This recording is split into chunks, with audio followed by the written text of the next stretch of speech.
Welcome everyone, I'm Ivy Rivera. I'm a psychic medium, a Taino Arawak, and I own a school called the Ivy League Psychic Academy. Today we're talking about intuitive increases. Why and how does your intuition increase, and what exactly are you supposed to be doing with it? So I do want to explain. There are tribes, native tribes all over the world that take intuitive intelligence very seriously. Being intuitive, being a seer, being gifted, as they may say, is a sign that this person is meant to be a healer, a light worker, a spiritual leader. But also, these tribes understand that if this individual does not train in their intuition, if they don't eventually use it for the greater good, it will turn into darkness, paranormal problems, and mental illness. A great example of this is a friend of mine came from Africa. Both of his parents died, so he was split in his upbringing between two different tribes. And in each tribe, they understood, the elders understood the children that were born that were the seers. And if those children did not agree to train up in their intuitive intelligence, in their spiritual abilities, they had a welfare program set up for these kids, because when they reached a certain age, usually late teens, early 20s, they would end up mentally ill and fairly incapable of taking care of themselves. So they weren't going to force them into spiritual work, of course, but they had to have a backup plan if they didn't do it, because they would never really function out in society or within the tribe structure as a healthy, capable individual. Now, here in America and most other places in the world, let's face it, if we're intuitively intelligent, we get mislabeled as psychotic. We get medicated, we get institutionalized, and that system traps us into that debilitating state of mind. Mentally, emotionally, physically, we deteriorate. If you guys have not been tuning in the past couple months, check out my free mini classes here on YouTube in the playlist. One is The War on Intuition, and the other one is Psychology, Therapy, and Spirituality, how they're intertwined. You need to get educated on your intuition, and you need to keep it safe and understand that it is sacred, it is part of your roots, and it is healthy and normal. Don't allow that to be stolen from you, and don't run away from it if you have them. It leads to a lot of mental problems. What I really want to do here today is to talk about these 10 most common intuitive increases, how you can plan for them. This will help you to understand, oh my God, that's what happened to me during that time, and to give you a little direction on how you can use it. But if you want to see the full training on this, go to Ivy Rivera, EMPATHICeducator.com, and hit Empathic Awareness Training. It's 2 hours of discussing this. This is just sort of a couple key points to that. Number one, you will have an increase with your intuition if you experience the death of a loved one, including pets, especially dogs, or if you're very, very close to your cat. But this seems to increase when it's a parent. It gets really intense if it were a child or a spouse. Again, death of a loved one is automatically going to increase your intuitive intelligence. And we need to remember that once it is increased, it can't go back. We can't shove it back in the magic bottle, in the genie bottle. We can't close Pandora's box. Intuitive intelligence will only increase. Our only real option is to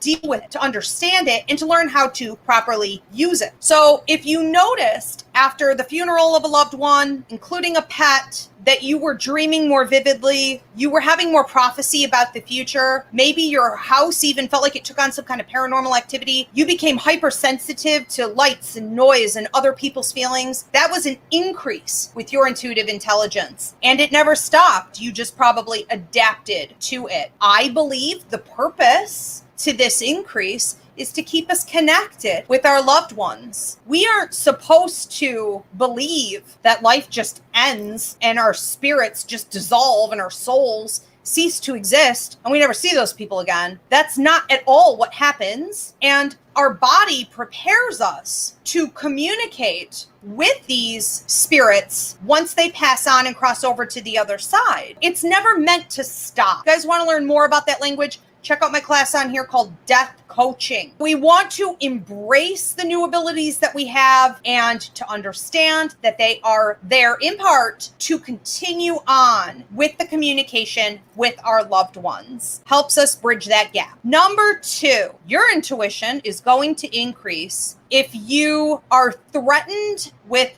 death, if you are somehow afraid from a situation that you may die or that others around you, especially in your inner circle, may die. Great example of this is COVID. The pandemic has literally triggered an international awakening. So when we look at people all over the world, they're becoming more spiritual. They're becoming more intuitive. We also see a lot of people losing their minds because they are pushing away the light. They are turning toward the darkness and the fear. But that's what death does. Death, or the threat of death, is like a big wake-up call for your intuitive intelligence. Number 3, if you have an increase with your empathic ability, we have 4 different levels of empathic ability. And when we see an increase, especially from the 2nd level into the 3rd level, which is sort of from like the lower 2 levels into the upper 2 levels, that increase from 2 to 3 is huge. It is a major life changer. So people will automatically notice their sleep has changed. They may be more prone to headaches, like noise sensitivity, hypersensitive to other people's emotions, telepathic. You may want to socially isolate. You're hypersensitive even to objects and atmospheres. All kinds of things will happen. But what most people notice is that they become more psychic,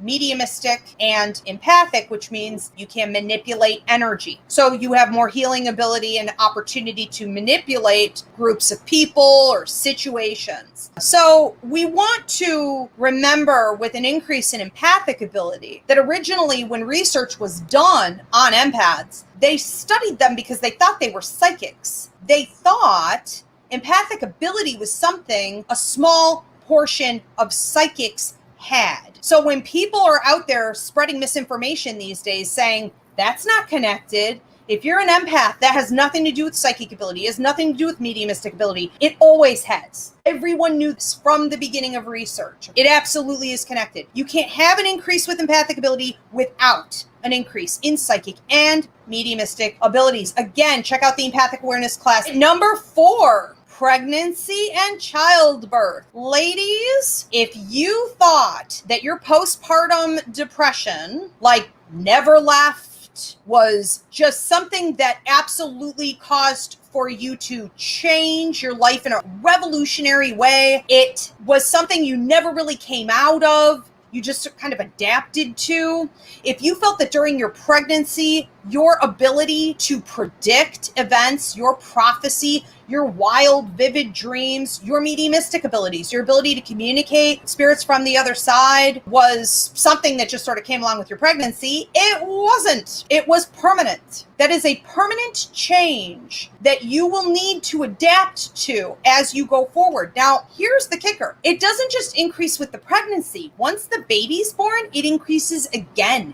And sometimes that second increase is even bigger than the first one. So every time you have a child, you level up several times over, and it can be very, very intense. It's sometimes even misdiagnosed as psychosis. And while I'm not here to prescribe or diagnose, and I believe there can be mental illnesses and things like this, without looking here at the intuition, we can't really understand where the premonitions are coming from, where the predictions or the paranoia or the voices, the messages that you're receiving, where is it all coming from? So we have to get to the root of the issue. I always say this, I can sit next to someone in an infirmary or in a hospital, and if they have dementia, if they're schizophrenic, if they're at the end of their life, whatever it is, I can hear the same things that they're hearing as a medium. I just understand it, and I know how to protect myself from it. I'm not overwhelmed by it because I've learned to cope. So pregnancy and childbirth can be a lot like that.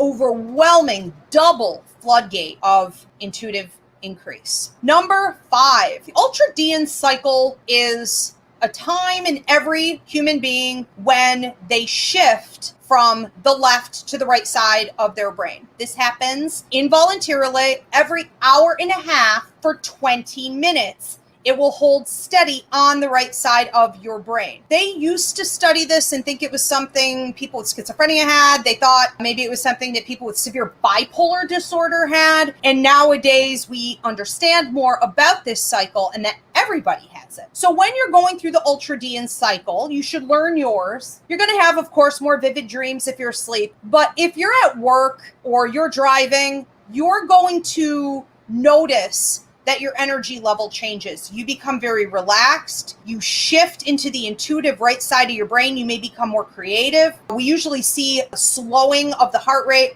The breathing will slow down. A lot of people can't breathe out of one side of their nose, random things like this. And what you do during that time is you receive messages from the spirits around you, from the universe, and a lot of prophecy answers and healing messages to problems that you're having will kick in during that time. So we want to maximize our Ultradian cycle. Number 6, you will have an increase with your intuitive intelligence in all 3 categories, psychic, mediumistic, and empathic, if you suffer from a significant amount of trauma. So those of us that grew up in abusive households, maybe we were neglected as children, or maybe you went through something traumatizing. We're looking at the school systems and how that passes down from generation to generation. If you're dealing as a marginalized person or a minority, that trauma will pass down. Even as you grow up, say you get into a romantic partnership with a narcissist or a sociopath, that's huge trauma.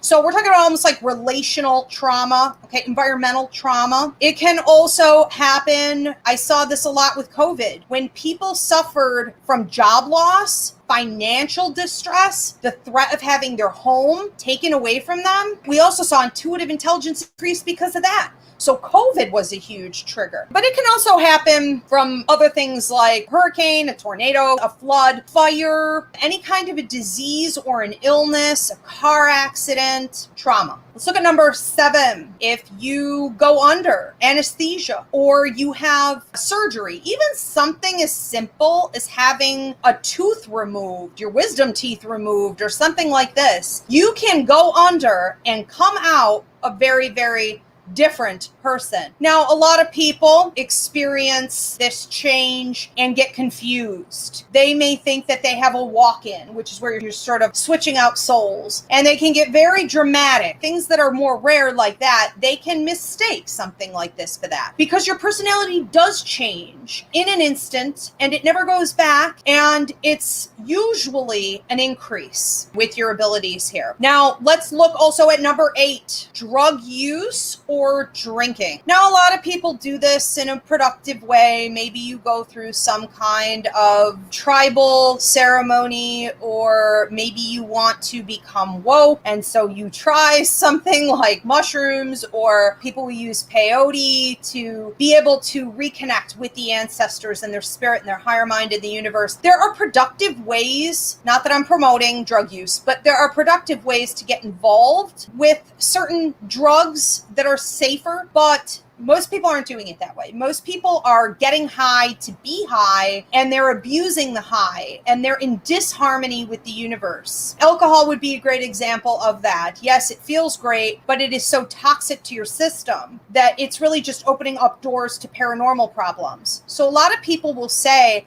well, I can't read my clients unless I have a couple glasses of wine. That is a terrible idea. And this is for everyone. I don't care if I sound judgmental. That is a terrible idea. If you have to use drugs to alter your state, and you're using toxic drugs to do so, you're opening the gateway for disaster, paranormal problems, something that could become an attachment or a possession for you, for the client. We need to keep the energy clean. And if you can't connect, sorry, sister, you can't connect. That's it. You need to clean up your act. There are blocks and obstacles to be removed. We don't want to do that through drug use or alcohol to start giving spiritual readings and advice to people. So we need to be careful, but it is true that you become far more psychic and even mediumistic and empathic when you are high or you are drunk. And that's why we see a lot of people become possessed during that time or have blackouts. So let's look at number 9.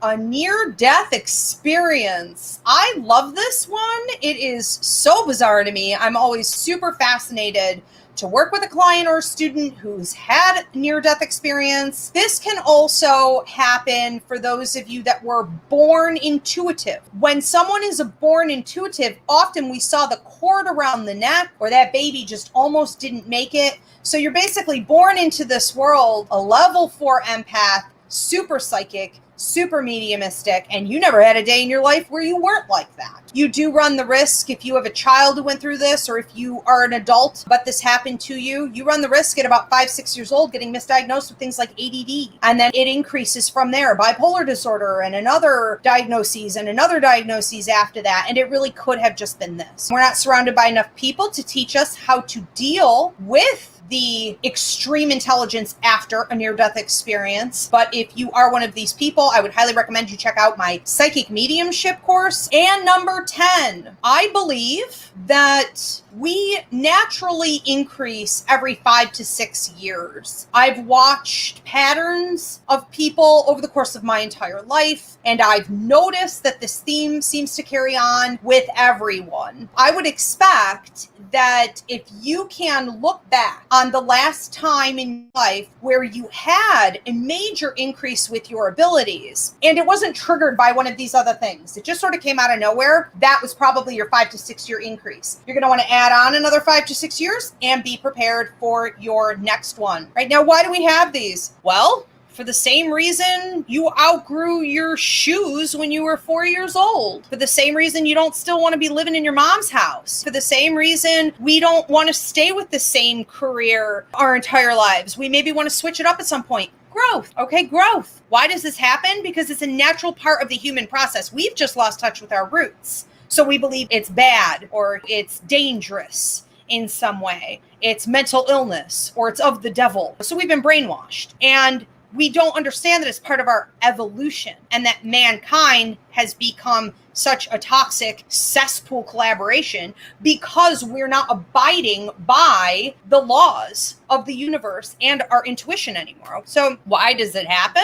So that you can heal yourself, so that you can develop yourself, so that you can develop spiritually, so that you could be connected to your ancestors and guides and God and the universe, and ultimately go out and give the help, your wisdom, your healing abilities to others and help uplift others. Okay. So it's also, I believe, to fulfill your life contract. Everybody signed a contract before they came to Earth, and you're supposed to be abiding within that life contract, staying on that path. And without understanding how to use our intuition, we are typically off that path. So life contract readings, that's something you're going to want to understand. Why are you here? And how does this intuition help you to achieve your goals that you signed on to? I would recommend to everyone that you learn the lost language and use it. Psychic mediumship course here at the Academy. Learn the difference between psychic ability, empathic ability, mediumistic ability. What are your clairs? How do the different kinds of spirits in the universe communicate? And what's the purpose to all of this? So that it's not just kind of randomly coming in at different times. You don't really understand it or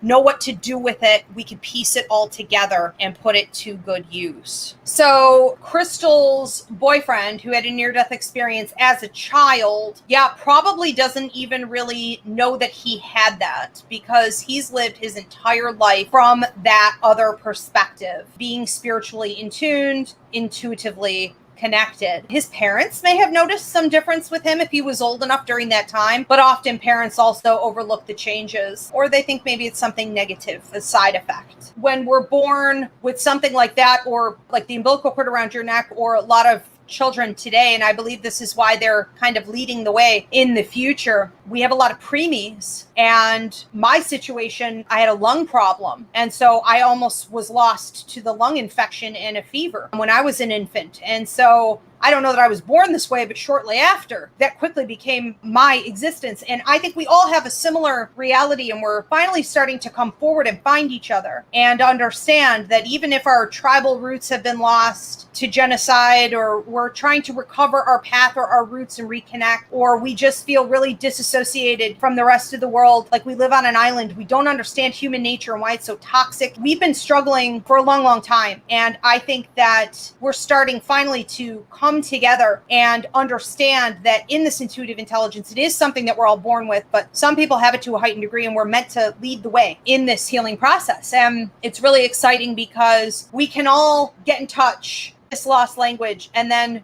go and find God on your own path. There is no one God. There is no one true answer to all of this. It's not about religion. It's about tuning into the light and allowing it to lead you in blind faith so that you can find your path to God and to truth and to the universe and what this means for you on your journey. It's an amazing thing, especially when we have a near-death experience and we're older. A lot of people say that whether it's a car accident, it's a hurricane, it's whatever, something in a surgery, we have a change in the way that we view ourselves, in the way that we view the world, and in the way that we view the afterlife. And we understand that things are more connected than ever. So people come out of this so different. And I think it's really important that we stop and we say, not everyone has this experience. It is significant. How am I meant to use it in my life contract, on my path in life? Because it is absolutely part of your life's work. There's no doubt. All right, you guys. Well, it was a pleasure doing this one with you. Hope you enjoyed. If you guys want to check out the rest of the free mini classes I've been putting out, the quarantine series, you can hit the playlist button in the top to see all of those. Give this video a thumbs up. Hit that like button. Feel free to subscribe if you guys want to become a member. It's always greatly appreciated. You can hit the join button to check out the 3 different tiers. And that would include things like behind the scenes extras, extra curriculum, direct spirit messages, your monthly horoscope. Okay, so if you're interested, hit that join button. Thank you, Paul. You're very welcome. Thank you, Spirit.